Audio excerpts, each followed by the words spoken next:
ఈరోజు మీరు చూడండి, ఈ యొక్క సంవత్సరంలో ఒక్క పెన్షన్లు మీరు చూస్తే ఎప్పుడు భారతదేశ చరిత్రలో ఎవ్వరు ఇవ్వలేదు, ఇప్పుడు కూడా లేదు.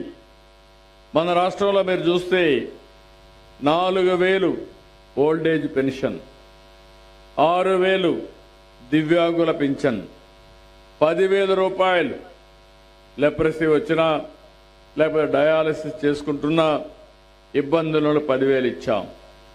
కొంతమంది బెడ్కి పరిమితమై ఇంట్లో వాళ్ళ సేవలు చేస్తూ ఇబ్బందులు పడే వాళ్ళ పట్ల మానవతా దృక్పథంతో 15,000 రూపాయలు పింఛన్ ఇచ్చిన ఏకైక ప్రభుత్వం భారతదేశంలో ఈ ఎన్డీఏ ప్రభుత్వం అని చెప్పి కూడా నేను మీకు తెలియజేస్తున్నా. మనం 4,000, 6,000 ఇస్తే హర్యానాలో 2,500, 2,250, 2,250 ఇచ్చే పరిస్థితికి వచ్చారు వికలాంగులకైతే.